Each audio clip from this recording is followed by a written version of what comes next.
This is a pod. A pod about dogs.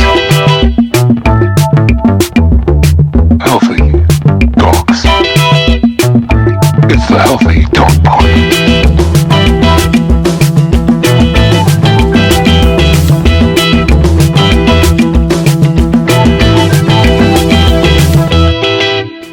Thank you to the sponsor of this season of the Healthy Dog Pod, Field Day.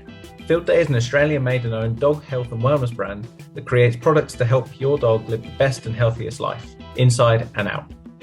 Field Day has a range of whole food meal toppers that target the top 4 health concerns for dogs: joints, digestion, anxiety, and skin. They're also really easy to use. You simply add them to the food that your dog already loves. You can also look after your dog's skin and coat health with Field Day's brand new grooming range. Field Day also donates 1% of all online profits to Pets of the Homeless. This is a charity that works to help keep vulnerable people and their pets together by alleviating the burden of providing essential pet care during times of hardship. You can shop the Field Day range online now at fielddaypet.com.au and use the code HDP10 for 10% off site-wide. That's HDP10 for 10% off. Now it's time to get to the show. Hey everyone, welcome to the Healthy Dog Pod. It's Sophie and Ian, as always. And today we have an exciting guest. We have Nick Benger on. Hey Nick. Hey, how are you? Good. How are you going? Yeah, I'm good. That's good. Thanks for coming on today. Do you just want to tell everyone a little bit about yourself and what you do? Sure. I guess most people know me either as the expert dog trainer on Amazon Prime Video's The Pack, or I have a podcast called Dog Talk with Nick Benger, and I mostly talk about engagement with dogs. So that's getting your dog interested in you instead of the environment. But also I work a lot with dogs that are aggressive and reactive. That's awesome. That was the podcast was what drew me to you originally. Listening to you and getting all of those brilliant guests on that thing has been such a great tool for so many people. And then the more I learned about you, like learning about, I really liked the way you talked about how engagement is king and your take on that. I'd love to if you can just unpack that a little bit more for us, mate, that'd be awesome. Yeah, sure. So when I first started dog training, like people, initially they're trying to solve the problem of recall training. Like it's a really common inquiry that we get. So I was teaching loads of dogs to come back, but then, I was kind of frustrated with the results. I found that a lot of dogs were, even if you have a good recall, you get a dog that comes back, but then instantly runs off again. So you just end up spending your whole time just constantly calling the dog back to keep them close to you, which isn't really a result. So I kind of realized that the problem isn't just that the dog doesn't want to come back, it's that they're running off in the first place. Like there isn't that connection with the person to want them to stay close. And I think for a lot of dog trainers, that probably comes quite naturally, like to want to encourage the dog to be close to you. But for a lot of dog owners, it's totally different. They're on their phone or they're just not paying attention to the dog. And the dog realizes pretty quickly that they're not a source of reward or a source of entertainment, and instead just to look for that in the environment, right? So you get dogs that they turn up at the dog park and their first reaction is to kind of scan for other dogs, to scan for picnics, to scan for people, So in order to combat that, what I started doing was rewarding behaviors that we associate with engagement, right? Associate with wanting to hang out with the person. And the most obvious one for that is what most people call a check-in. And that's when the dog actually turns and pays attention to the person. So at its absolute core, as the foundations, rewarding the check-ins are really pivotal and make a massive difference in themselves. There's other things that you can do, like really just playing more games with your dog. And like, I think everyone's looking for like certain, they want you to tell them the games to play with their dog. And, we do a little bit of that, but really it's not about the game. It's about doing something with your dog. So, so there's a combination there. There's playing games more with your dog and rewarding the check-ins, and ideally doing both at the same time is even better. Yeah, I think you hit the nail on the head. Like, so many people, when they take the dog outside the house, it's almost like a switch goes into their head, and it's like they forget about themselves in the situation, and they have it in their head that, okay, this is time for the dog and the world. And then we get the phone call because they're like, well, the dog didn't come back. But did you ever really value yourself in that conversation? And have you ever taught him that you are worth paying attention to? Because for me, it's like you said, like for dog trainers, I think it's probably natural to think, right, I'm going to hold the dog's attention and then give the dog back to the world. Whereas dog owners have got that in reverse and giving the dog to the world and then scrambling to get them back, to come back to them when they want them. Yeah. So yeah, sorry, go ahead. No, absolutely. You go ahead. Yeah, you know, you want to keep the dog guessing about what you're going to do next. You know, you want them to constantly, well, not constantly, but be looking back frequently, like what they're about to do, right? Keeping them in that state of engagement is really important. And you do get to a point. So, Ian, you kind of alluded to there, like you do want the dog to experience the world as well. And you definitely do. And I tend to think about it, you know, like you're kind of surfing a wave of engagement, right? And you want the dog to be engaged enough that they're responsive to when you call them back and that they're not really going too far from you. Personally, I don't want a dog that is just going to stare at me the entire time I walk around the park, because if I get that, then while that might, you know, seem great, the dog's not really experiencing the world, and that's, you know, not ideal for me. I mean, that's kind of like where we delve more into obsessional behavior, right? Where the dog's not experiencing the sense, they're not saying hello to other dogs. But to be honest with you, I find that's a much rarer problem. Yeah, you know, and sometimes like this is where like dog trainers and dog owners divide, because dog trainers will obsess over problems that are rare, right? You know, like a lot of dog trainers are like, never play with a ball with your dog and stuff like this, right? And the reason that they say that is because they're worried about ball obsession, but disengagement with the owner is a much more prevalent issue than ball obsession, and we can prevent against ball obsession by using balls to reward the dog for the behaviors we like, and not just turning the ball into the entire activity across the whole walk. So sometimes dog trainers have a habit of like throwing the baby out with the bathwater, you know, whereas there's like a problem, so it's like, okay, well, we're just going to not do any of that, which isn't particularly helpful. Yeah, it's like tug of war. Like some dog trainers are out there going, don't play tug of war because your dog will practice all of the unwanted behaviors.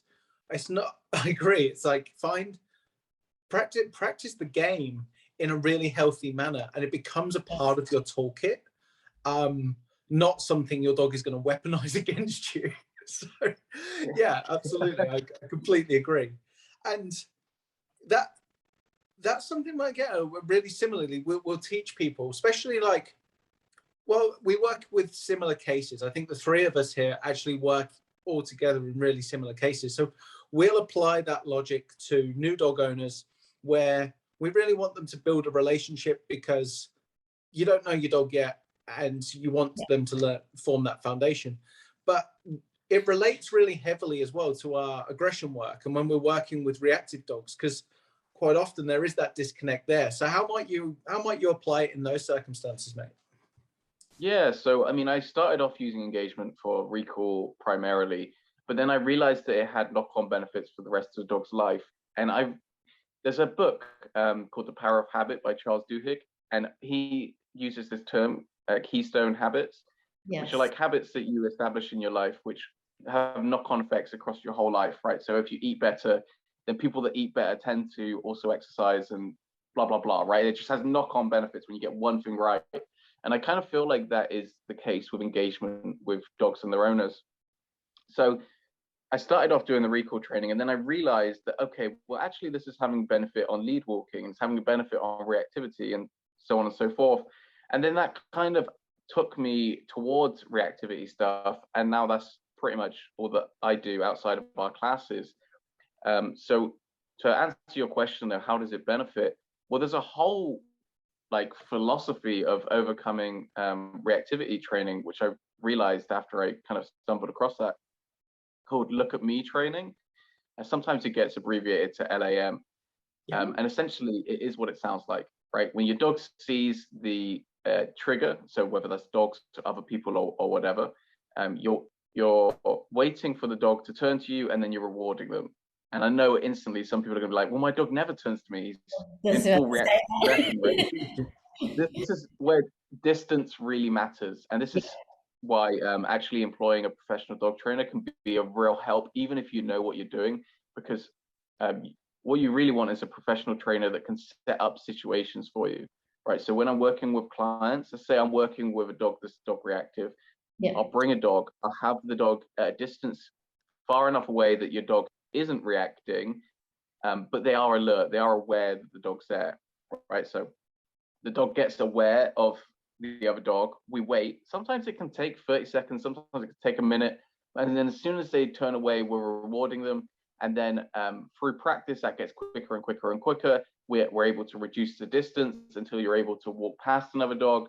And then our whole dynamic shifts from the look at me stuff more towards re-socialization. So instead of thinking about distance, we're thinking about duration, right? So it's like, okay, I'm not worried about being 2 meters away. Now I'm thinking, okay, I'm going to let the dogs interact for 2 seconds, then 3 seconds, or 4 seconds, or 5 seconds, and so on until we've cured the reactivity. Obviously, there's a lot more to it than that, but that is a really quick overview. Yeah, no, it's actually a pretty cool breakdown. It is a cool breakdown. Like for somebody that might, you know, from the outside looking in, go, all right, well, where the bloody hell, how the hell do we get to there? You know, that's a pretty good breakdown. You start with building up your engagement. You start practicing that at distance. You start closing the gap, and then you start increasing the time around it.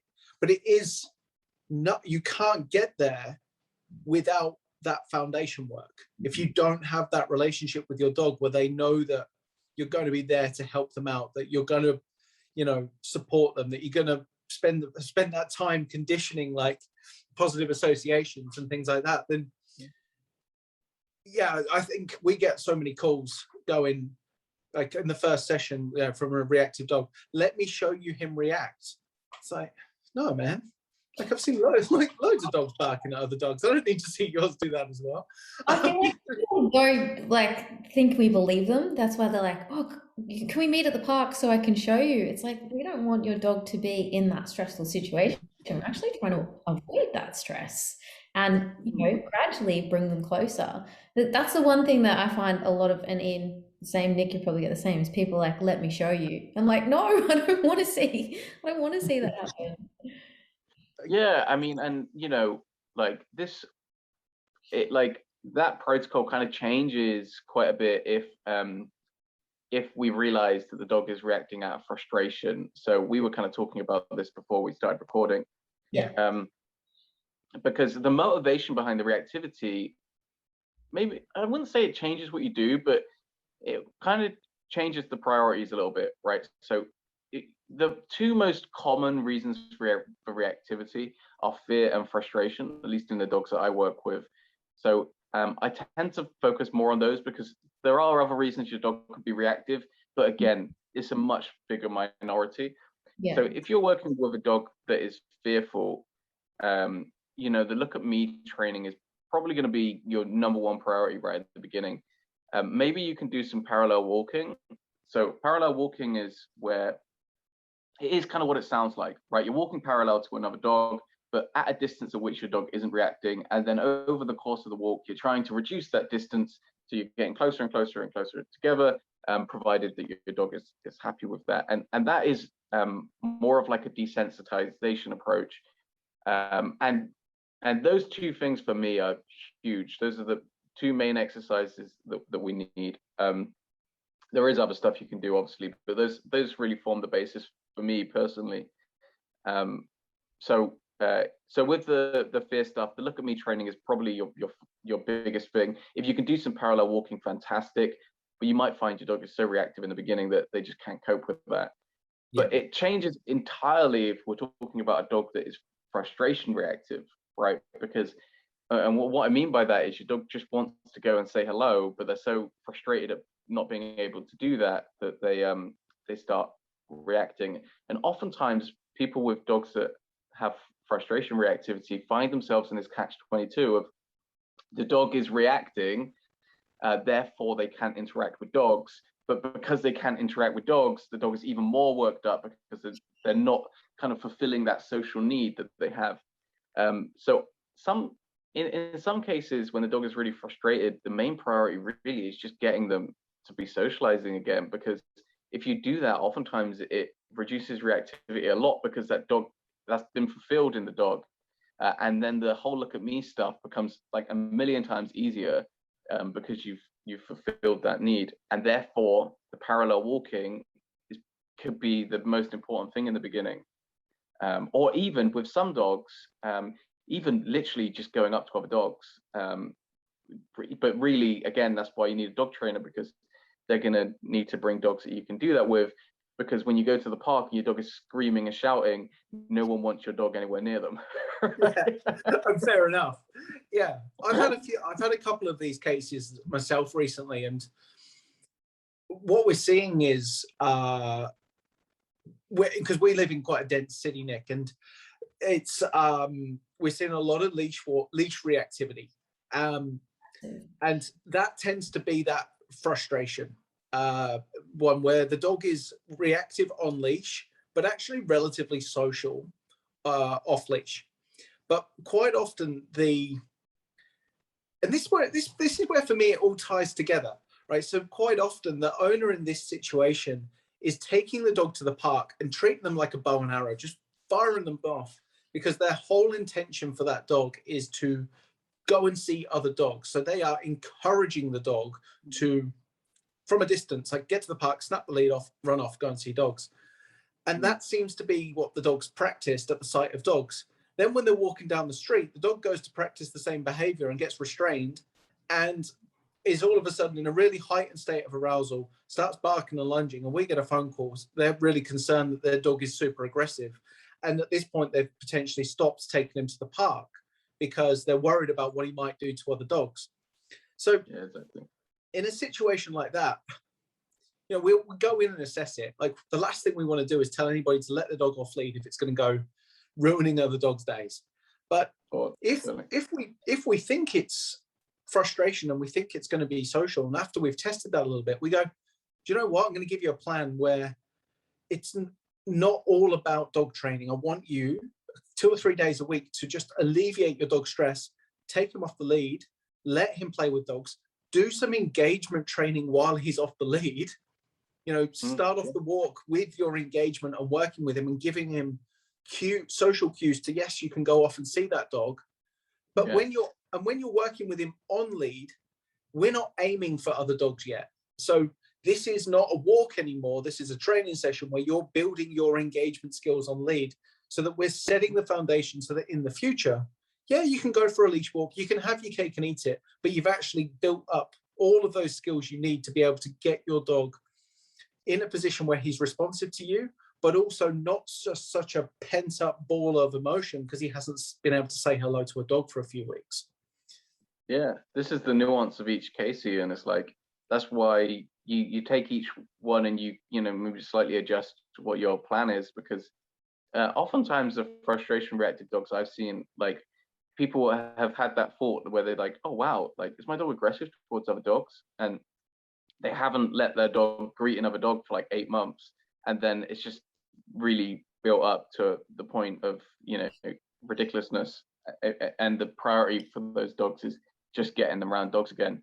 But what you were saying, where if a dog's got actually it has a social life, right, and it is interacting with dogs on a frequent basis, and then when you have them on the streets and you have them on the lead, they're just more like whining and complaining that they can't go and say hello, then the look at me training is going to be the priority, definitely. So this is the nuance of just working with dogs, really. Yeah. Yeah. I really enjoy the once we've got a look at me, I really enjoy the look at me, look at that game. So adding that layer in of, yeah, go and actually queuing them up. Go and look at that dog, mate.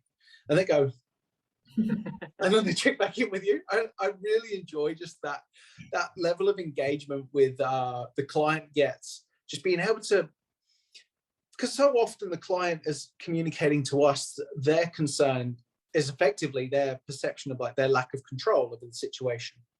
And we don't want people to be manhandling and taking all that physical control, but having a verbal relationship with your dog where you can quite literally go, hey man, do you want to look at that?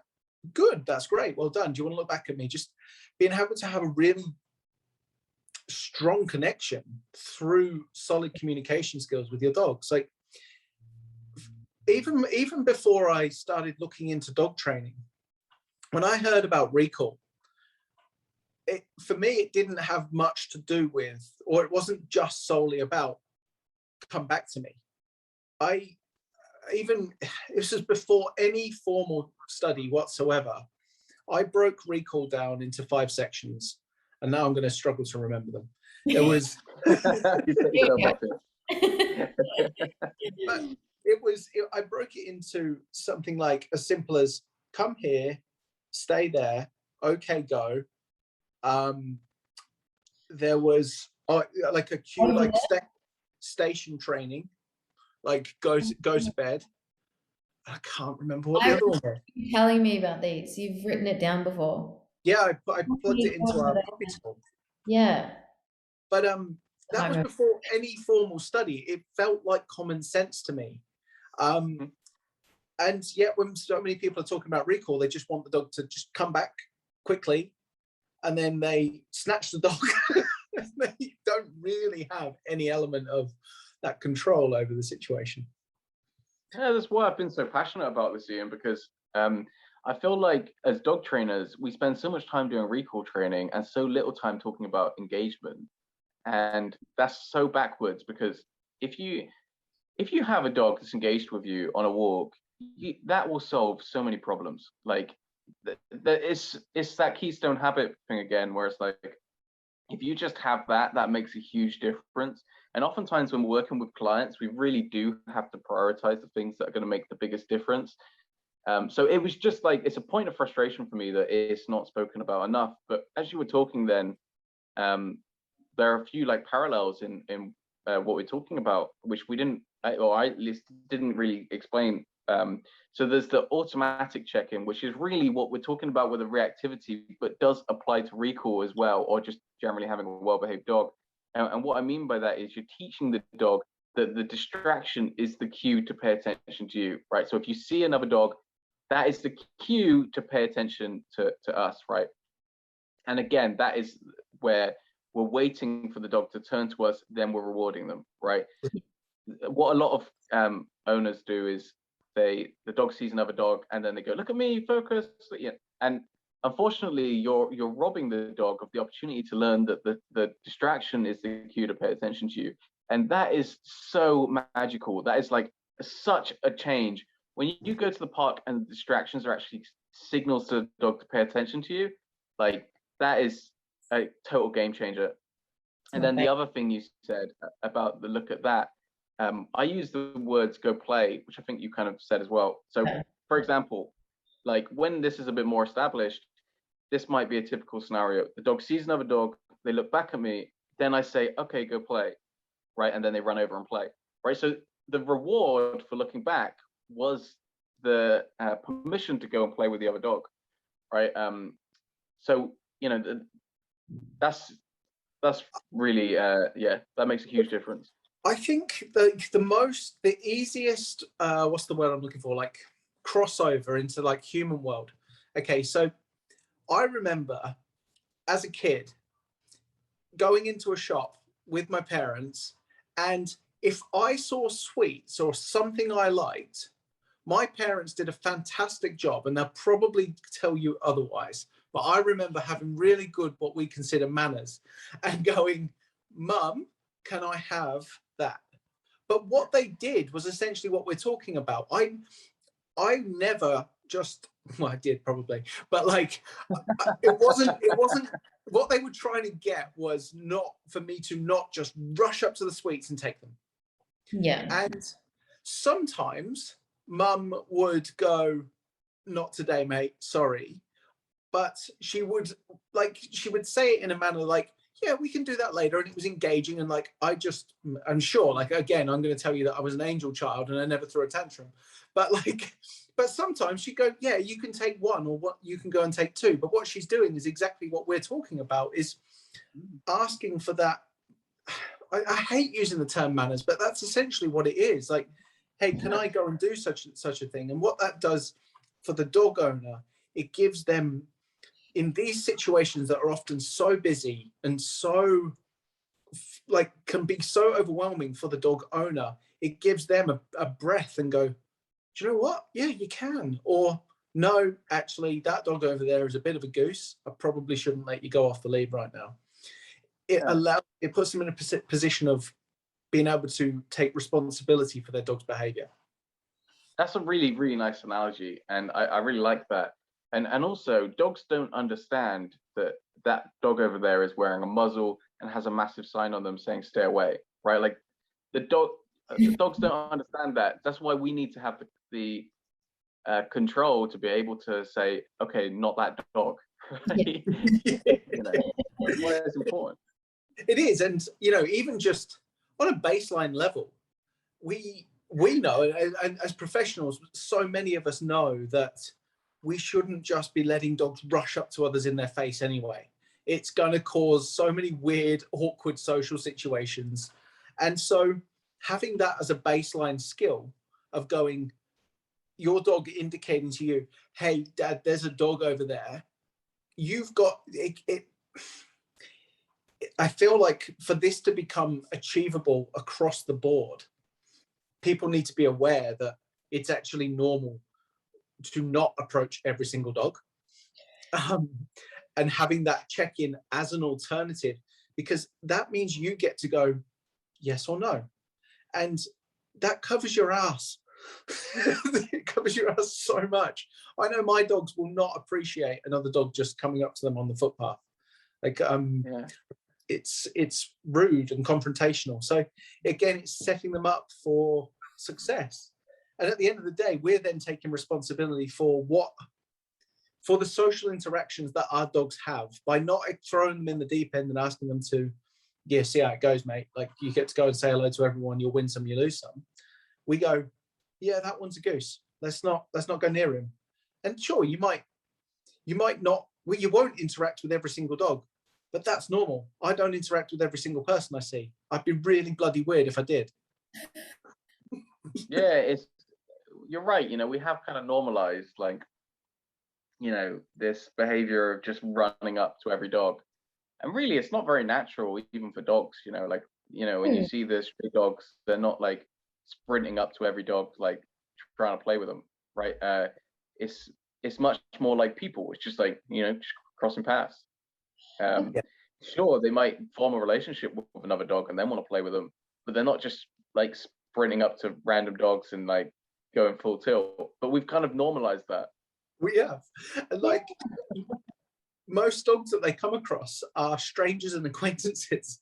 So like, to go up to a stranger and acquaintance that intensely, I think is setting, like, if we're allowing that, we're the ones actually setting our dogs up for failure. And so it goes back to like what we touched on right at the start as to why engagement is important. And what I'd love people to take from this is to go really value your connection with your dog, to set them up for success, and really just make sure that you are taking responsibility for what situations they're in. And at the same time, it's a lovely way to build your relationship. It's such a best part. Yeah, I don't think there's anything better personally. Yeah, I think it really does build relationship, because your dog is learning that you're the source of good things, right? And like a really kind of like scientific and not very emotional view of relationship is that relationship is really just positive emotions, like creating positive association with someone, right? And I know that kind of sucks the joy out of relationship, but engagement is like, that's what an engagement is about, right? Like the dog is, every time they pay attention to you on a walk, something good happens, right? Like you're building a really strong relationship. Yeah, it's funny, isn't it? I think so many dog owners don't actually realize how much science a dog trainer will actually look into, and we all seem to really enjoy that side of things. But that is something that we all have in common, and we do look at it sometimes through that quite clinical lens, but we are building just positive associations, and the dog is going to do what it values most. And if it's you, if it really wants to engage with you, then they will do it more often. And I heard you speaking before as well, Nick, and I'd love to just get your take on this and how this applies as well. You summed this up really well for me, not for me, but for a lot of people on one of your episodes, talking about reinforcement history. So I think you were using your little dog's example about chasing squirrels. Yeah, sure. Yeah. Yeah, I think this is, it might have been the conversation I had with Kathy Murphy, and Kathy like does a much better job of explaining the science behind it than I can. But basically, I've got a little terrier that loves chasing squirrels. So, but one kind of, what I always do on top of the recall is what we call the emergency whistle recall, and that is the simplest dog training you could ever do. It's just blowing the whistle and then giving the dog something that is extremely high value to the dog. So in the UK, I don't know if you have this there, but I use Primula cheese a lot. Do you have Primula cheese? It's like squeezy cheese. Maybe squeezy cheese, yeah. Yes, yeah. Also, you can get like meat pastes and stuff like that, but those tend to be very high value for the dog. But feel free to adjust it depending on what your dog's into. So I literally just blow the whistle, give the dog some squeezy cheese, do that 3 times a day for about a month, and you end up with a really solid response to the whistle. And it's purely conditioning. We're not worried about getting the dog to come to the whistle or anything like that. That comes naturally as a result of having done the conditioning. So so on the podcast, we're having a conversation about, there's been many times where I've called my dogs off things that are more valuable than the cheese itself, right? So like with my terrier, he would much rather chase squirrels than get cheese. Like there is no competition, but he will respond to the whistle, come back and get the cheese. And so I was asking Kathy about that, because, and what she was saying is that, I hate explaining this because I feel like I do a terrible job, but like the brain chooses the strongest like neural path, right? So because we've done so much repetition with the whistle and then the reward, that neural pathway is really, really strong.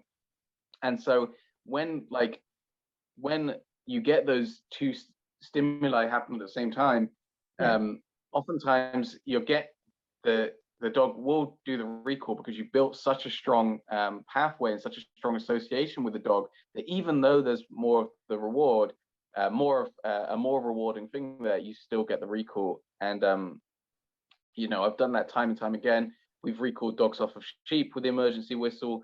Building that strong association makes a huge difference. But where people tend to get it, there are a couple of things that people tend to do that kind of they get it wrong. So either they start practicing the whistle with distractions, or they start trying to do recall with the whistle instead of just purely building association.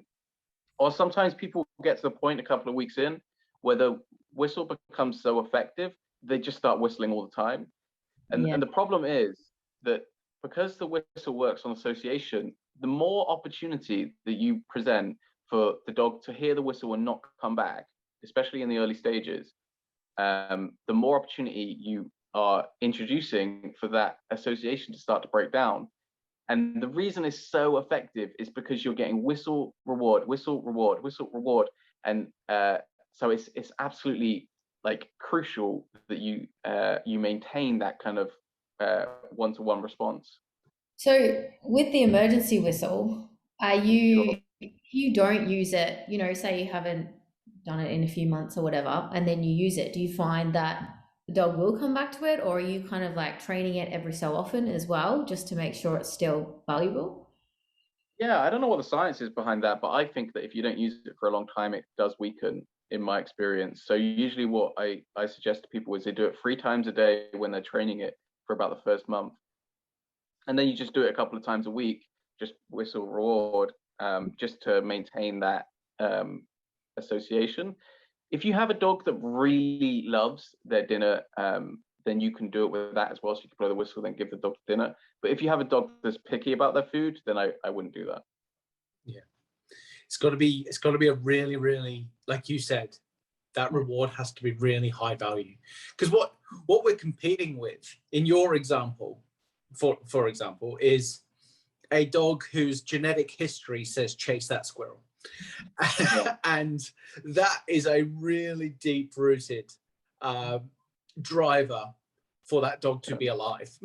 And we are aiming for a reinforcement history that outweighs that. And it's not impossible. It's sure, like it's not there. It's like, I think you summed it up so well. It's not there to be used day in, day out. We don't want to take him down to chase squirrels to use the whistle every single day. You're just going to fail at some point. But to have that in the bank, I've used it in the past. I really, the same principle with a client that lived on a really large patch of land, and she just needed her dogs to. It wasn't very often, but she needed her dogs to come back. But other than that, they had free rein.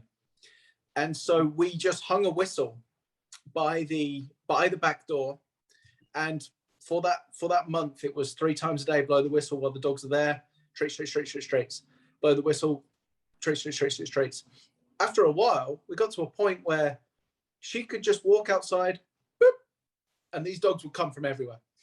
And it was so effective because for them, it didn't matter what they were doing, they were about to get the best part of their day. And it's just like you said, it's just basic reinforcement conditioning, but there are some rules around it. I don't know, like you've got to actually understand those laws of conditioning to be able to do it effectively. So yeah, that's where getting some help with those little details can go a long way. Yeah, I mean, one thing that is really interesting as well is if you have multiple dogs, it helps, I think, to introduce an element of competition. So, for example, if you're using food, it's great if you have multiple dogs. I mean, you have to make sure that they're not dogs that are going to scrap over food. If they're not the sort of dogs that are going to fight over food, then you blow the whistle, take a load of treats, and just scatter them along the floor. Right. Yeah. Now, when you have to use it for real, you introduce an element of competition there because whichever dog gets back first is going to get more of the food. Yeah. Right. So, yeah, that can be really effective. Yeah. And just to play devil's advocate as well, I have seen somebody take that so far that one of the dogs learned that it wasn't valuable to turn up at all. So you still need to make sure that you reserve enough food for them.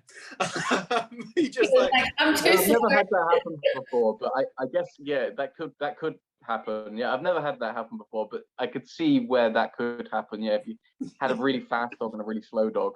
Yeah, that's exactly what happened. He's gonna get there. It's just like he heard the whistle and he just started to see his mate just overtake him, and he go,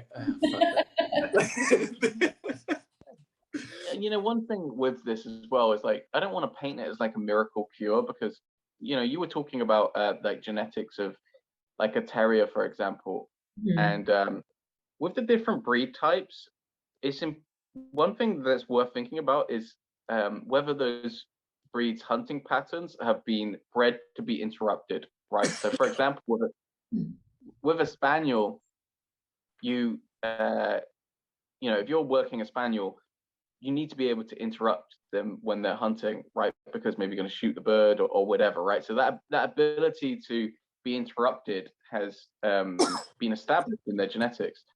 With a dog like I don't know, like a Saluki or something like that, or a terrier, when you're hunting with those dogs, you never interrupt them, right? It's like when the terrier is chasing a rat, you never say stop, right? So there's never been a part in their breeding where we bred them to be able to stop mid predatory sequence. So like that makes that tougher.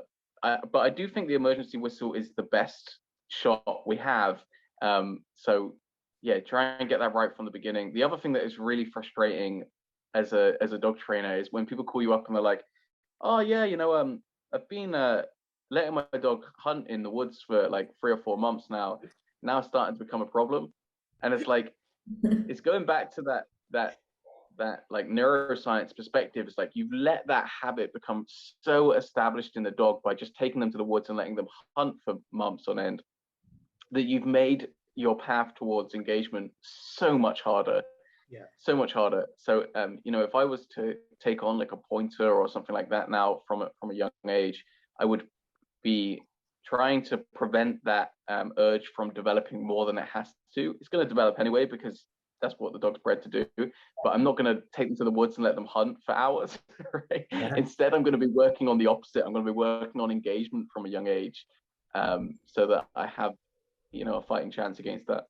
Yeah, and that's, I think, a couple of things to raise there. Like the combination of the two things we've really emphasized today. The engagement is so important, just to have that foundation. But then when you do lose your dog's attention, which will happen, you can also, you've also got you can practice that emergency whistle. So it's there, like if you need it. And like, it's funny because we don't get over here, we don't get many people in Sydney having access to woods to let their dogs hunt, but we will see the a similar issue manifest in a completely different way, where they will create these, they'll tap into that predatory sequence through ball play, and they will create an absolute monster of a dog that cannot do anything other than ball play. But that is tapping into that like chase sequence, and it is so endorphin releasing. And of course, when we're dealing with dogs that are generally that way inclined, with a high that predatory sequence and quite high arousal, they are typically little dopamine addicts in the first place. So if you give them something to cling on to like that, they're always the one that just takes it, runs with it, like can't take a break from it. And the same principles as what you just talked about really do apply. It's like, yeah, you are going to need to satiate that need. Otherwise, it's going to come out in other ways. But we also do need those skills to. We don't want him to just practice ball play. Like the classic one's the border collie owner. He just constantly fetching the ball, and they go, oh, he's never tired. Really? He's like, you've never actually asked him to do anything other than fetch a ball. So we see parallels. I used to not advise people to play with balls with their dogs. But then I just kept seeing spaniels that would get to like 8-9 months and become obsessed with hunting, and the owners hadn't built any, like they had no leverage, right? There was nothing that they could use that came even close to that kind of thrill. So instead, what we do now, especially with spaniels, because we get a lot of working spaniels, so I know that there's going to be differences in like the dogs that we see, like you were talking about the woods. When we get the young working spaniels now, we actually do, well, I would highly encourage people to get them highly ball motivated, but you need to know how to use the ball, right? Like you don't let the ball become the entire walk. You use the ball to reward the behaviors you like, right? So when I'm out on a walk, the moment the dog turns back to me, it's like, yes, good. Then I throw the ball, right? Yeah. Or I do things like walking along, I'll drop the ball without the dog looking, walk on like 10 meters. And then the moment they turn to me, I'm like, yes, good, go find the ball, right? So instead of just throwing the ball the entire walk, you're actually rewarding them for the behaviors you like with the ball. But you need to have in the dog the ability to switch off, from the ball, I was right? And that's going to ask that. How do you get them to stop? Because you find those dogs that are just like, ball. oh, that always comes about though from people that literally their whole walk is the ball, and they build such an expectation that when we're going on a walk, like we're not even going on a walk, we're just going to throw the ball, right? And that is the dog's expectation of what is about to happen. So if you don't have that if you don't build that expectation in the dog, then it's not a problem. And in fact, it's highly, highly beneficial with really working drive dogs to have that kind of leverage where you where you built like high motivation for something like, it doesn't even have to be a ball, but we're just talking about balls, you know, it could be tug or whatever. But like you said earlier, Nick, like whatever you're using, whether that is your Primula cheese, your treats for looking at you, your ball, your tug toy, every single one, it's not about that. It's about rewarding engagement. And that's how we lose the dependency on that one item. And it becomes about communication skills and the relationship. And yeah, it circles back around to the original point of making sure that, you know, your relationship with your dog is really, really strong, for so many reasons. Yeah, sure. Yeah. There's so many different ways you can reward. And, you know, even with like the toy or the food, like the way that you present those things makes a big difference as well. You know, with food, the thing that everyone always does is just literally just puts it in the dog's mouth. But if you throw the treat, for some dogs, that's going to add an element of reward to it. You can also, like, it's quite hard to describe on a podcast, but if you kind of put the food between your thumb and your palm, you can kind of have the dog play chase with your hand to get the food. So there's things that you can do to add value with the reward. And when it comes to engagement, I tend to switch the reward quite a lot. You know, so maybe for the check-in, sometimes the dog's getting the ball, maybe they're getting tug, maybe they're getting food, and any of those things could be presented in a variety of different ways. There are so many games online, especially like from the dog sports world, to be honest. Like the dog sports people generally have like developed a lot of really fun little games you can play with your dog. And the games don't really matter that much. All that matters is your dog enjoys them and you're using them to reward the things that you like. Yeah, I really enjoy Craig, over your neck of the woods, Craig Ogilvie, for that. I think he's got some great stuff on his YouTube channel. It was again like listening to him on your podcast with somebody I really, really resonated with. Just his attention to detail when it came to how important play is was something I absolutely loved. It was because I grew up like not training dogs with food. I grew up training dogs or playing with dogs and engaging with them, and then I had to go and learn about motivating them with food. So for me, it did come quite naturally, and listening to that chat and those sort of conversations really did feel like second nature, because it just felt like that felt like common sense to me.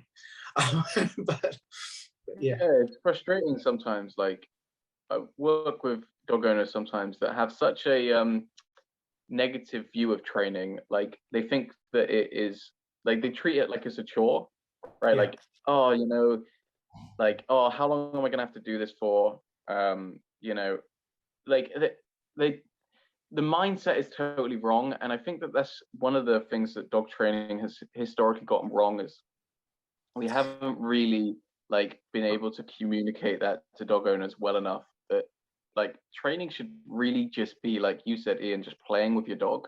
Yeah. Right. Like when I'm doing, especially engagement training, like when you're doing engagement training with your dog, to me, that is not a chore at all. I'm literally just going on a walk. I'm playing with my dog.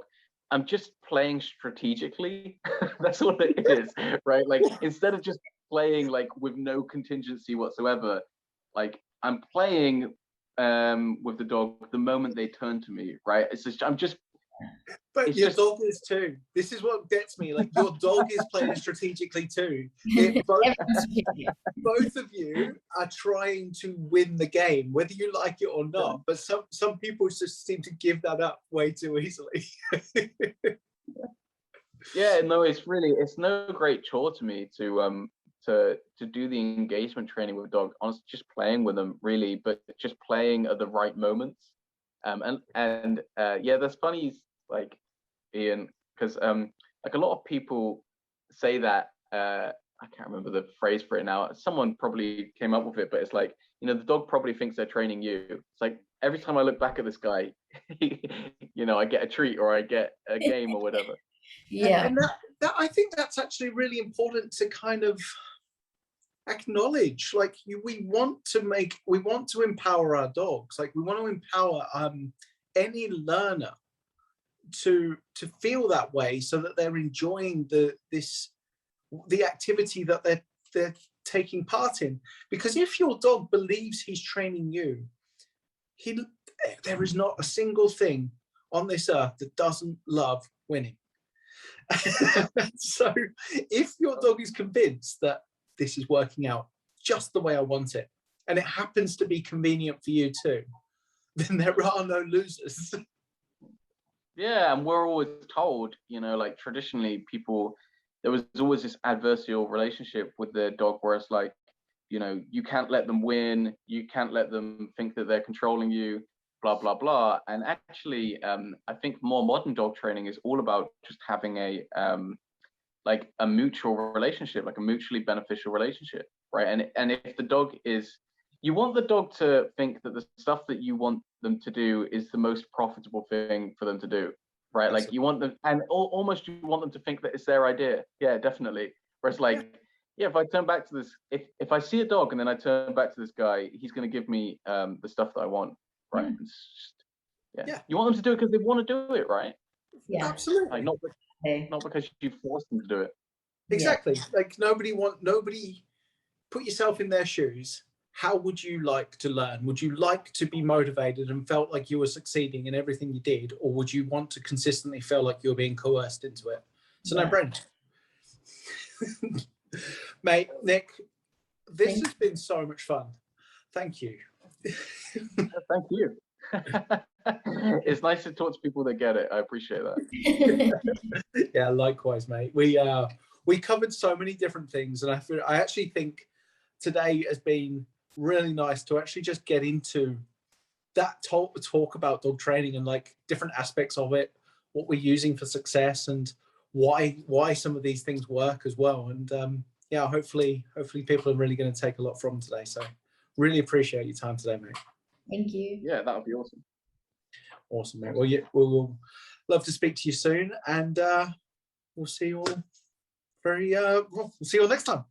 We hope you enjoyed this episode of the Healthy Dog Pod. We know we did. Thank you again to our sponsor, Field Day, for making this season of the Healthy Dog Pod possible. And remember, folks, a healthy dog's a happy dog. Woo! And that was the pod. The Healthy Dog Pod.